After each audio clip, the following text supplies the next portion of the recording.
Hi ഷെഫീസ് cream വേൾഡിലേക്ക് സ്വാഗതം. വളരെ ടേസ്റ്റി ആയിട്ടുള്ള ഒരു നോർത്ത് ഇന്ത്യൻ ചമ്മന്തിയുടെ റെസിപ്പിയാണ് കേട്ടോ. നല്ല ടേസ്റ്റി ആയിട്ടുള്ള ചമ്മന്തിയാണ്, അതുപോലെ നല്ല ഹെൽത്തിയാണ് കേട്ടോ. നമ്മളിത് തയ്യാറാക്കിയിട്ടുള്ളത് മുരിങ്ങയില വെച്ചിട്ടാണ് കേട്ടോ. ഞാൻ ഒരിക്കലും ഇത്രയ്ക്ക് രുചി പ്രതീക്ഷിച്ചിട്ടുണ്ടായിരുന്നില്ല കേട്ടോ. ഞാൻ കണ്ടപ്പോൾ ഒന്ന് റെസിപ്പി ഒന്ന് പരീക്ഷിക്കാമെന്ന് വിചാരിച്ചിട്ട് ഉണ്ടാക്കിയതായിരുന്നു. നല്ല കിടിലൻ ടേസ്റ്റ് ആട്ടോ. നമ്മൾ മക്കളൊക്കെ ഇലക്കറിയൊക്കെ കഴിക്കാൻ മടിയുള്ള മക്കൾക്കൊക്കെ ഇതുപോലെ ലഞ്ച് ബോക്സിലൊക്കെ കൊടുത്തു വിടാൻ പറ്റിയൊരു ചമ്മന്തി കൂടിയാട്ടോ. അപ്പോൾ എല്ലാവരും ഒന്ന് ട്രൈ ചെയ്ത് നോക്കൂ കേട്ടോ. ഒരു രക്ഷയില്ലാത്ത ടേസ്റ്റ് ആട്ടോ. മുരിങ്ങയിൽ ഞാൻ വിചാരിച്ചിട്ട് ടേസ്റ്റിന് ഒരു കുറവില്ല കേട്ടോ. അപ്പോൾ എല്ലാവരും ഒന്ന് ട്രൈ ചെയ്ത് നോക്കിയിട്ട് അഭിപ്രായം കമൻറ്റ് ചെയ്യണേ. അപ്പോൾ നമുക്ക് വീഡിയോയിലേക്ക് പോയാലോ. നമ്മൾ വീട്ടിൽ പൊതുവായിട്ട് കാണുന്ന കുറച്ച് സാധനങ്ങൾ മതിട്ടോ ഇതിന് തയ്യാറാക്കാനായിട്ട്. അപ്പോൾ നമുക്കിതിലേക്ക് വേണ്ടത് ആദ്യം മുരിങ്ങയില കേട്ടോ. ഒരു 4 തണ്ട് മുരിങ്ങയിലൊന്ന് ഇതുപോലെ ഒന്ന് ഊരിയെടുത്തിട്ട് കഴുകിയെടുത്തതാണ് കേട്ടോ. അതുപോലെ അപ്പോൾ നമ്മളിവിടെ ചിരവിയ തേങ്ങ ഒരു 3 ടേബിൾ സ്പൂൺ എടുത്തിട്ടുണ്ട് കേട്ടോ. അതുപോലെ ഇതിലേക്ക് പിന്നെ വേണ്ടത് പൊട്ടുകടലയാണ് കേട്ടോ. 2 ടേബിൾ സ്പൂൺ എടുത്തിട്ടുണ്ട്. ഇനി നമുക്കിതിലേക്ക് വേണ്ടത് 2 തണ്ട് കറിവേപ്പിലാണ് കേട്ടോ. അതുപോലെ വാളംപുളി നമ്മൾ ഒരു നെല്ലിക്ക വലുപ്പത്തിൽ എടുത്തിട്ടുണ്ട്. ഒരു ചെറിയ വലിയുള്ളി എടുത്തിട്ടുണ്ട്. പിന്നെ ഒരു 4 വറ്റൽമുളക്, പിന്നെ ഒരു 4 അല്ലി വെളുത്തുള്ളി എടുത്തിട്ടുണ്ട്. ഇനി നമുക്കിതൊന്ന് വറുത്തെടുക്കാം. ഇനി നമ്മൾ വറുത്തെടുക്കാനായിട്ട് ഒരു പാൻ അടുപ്പത്ത് വെച്ചിട്ടുണ്ട്. ഇനി ഇതൊന്ന് ചൂടായിലേക്ക് ഒരു 2 ടേബിൾ സ്പൂൺ വെളിച്ചെണ്ണ ചേർത്ത് കൊടുക്കുന്നുണ്ട്. എന്നിട്ട് നമുക്കതൊന്ന് ചൂടാകുമ്പോൾ നമുക്കിതിലേക്ക് ആദ്യം പൊട്ടുകടല ഇട്ടിട്ടൊന്ന് ചെറുതായിട്ട് വറുത്തെടുക്കാം. പൊട്ടുകടല ചെറിയൊരു വറവായിട്ടുണ്ട് കേട്ടോ. ഒരുപാട് അങ്ങ് കരിഞ്ഞു പോകണ്ട കേട്ടോ. അപ്പോൾ നമുക്കിതിലേക്ക് നമ്മൾ എടുത്തു വെച്ച വലിയുള്ളി, അതുപോലെ വറ്റൽമുളക്, വെളുത്തുള്ളി, പുളി, അതുപോലെ കറിവേപ്പില അതുകൂടി ചേർത്ത് കൊടുക്കാം. അപ്പോൾ ഇനി നമുക്ക് ഇതൊന്ന് വഴറ്റിയെടുക്കാം കേട്ടോ. വലിയുള്ളി ഒരുപാട് അങ്ങ് വഴറ്റി പോകണ്ട കേട്ടോ. ഒന്ന് ചെറുതായിട്ട് അതിൻ്റെ പച്ചപ്പൊക്കെ ഒന്ന് മാറുന്ന വരെ ഒന്ന് വഴറ്റിയെടുത്താൽ മതി.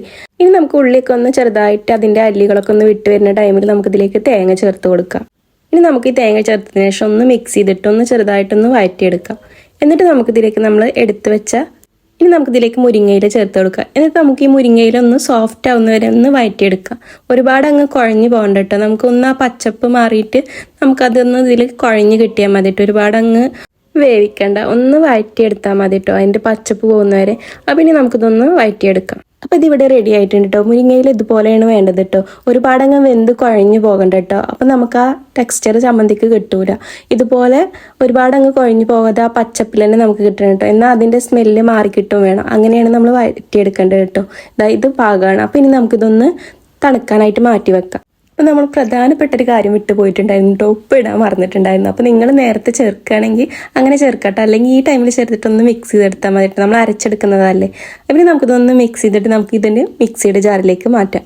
ഇനി നമുക്കിതൊന്ന് അരച്ചെടുത്തിട്ട് വരാം. ഇതിലേക്ക് ഒട്ടും വെള്ളമൊന്നും ചേർക്കരുത് കേട്ടോ. ഇതുപോലെ ഒന്ന് അരച്ചെടുത്താൽ മതി കേട്ടോ. ആ ഉള്ളി വഴറ്റിയതിൽ തന്നെ നമുക്ക് അരച്ചെടുക്കാൻ പറ്റും. അപ്പോൾ ഇതൊന്ന് അരച്ചെടുക്കട്ടെ. അപ്പോൾ ഇതിവിടെ അരച്ചെടുത്തിട്ടുണ്ട് കേട്ടോ. ഇനി നമുക്കിതൊരു പാത്രത്തിലേക്ക് മാറ്റാം. ഇനി ഞാനിതൊന്ന് ഉരുട്ടിയെടുക്കുന്നുണ്ട് ഒരു ഭംഗിക്ക് വേണ്ടിയിട്ട്.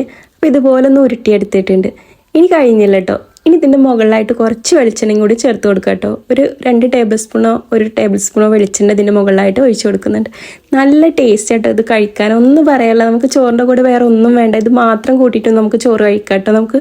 അപ്പോൾ നമുക്ക് മക്കൾക്കൊക്കെ ഇലക്കറി കഴിക്കാൻ മടിയുള്ള മക്കൾക്കൊക്കെ ലഞ്ച് ബോക്സിൽ നമുക്ക് നല്ല ഹെൽത്തി ആയിട്ടുള്ളൊരു ചമ്മന്തി തന്നെ തയ്യാറാക്കി കൊടുക്കാം കേട്ടോ. നല്ല ടേസ്റ്റ് ആയിട്ടുള്ള ചമ്മന്തി. ഒരിക്കലും മുരിങ്ങയിലെന്ന് അറിയാൻ കഴിയില്ല കേട്ടോ. അപ്പോൾ എല്ലാവരും ഒന്ന് ട്രൈ ചെയ്ത് നോക്കിയിട്ട് അഭിപ്രായം തീർച്ചയായിട്ടും കമൻറ്റ് ചെയ്യാൻ മറക്കരുത്. ഉണ്ടാക്കി നോക്കിയിട്ട് കമൻറ്റ് ചെയ്യണേ.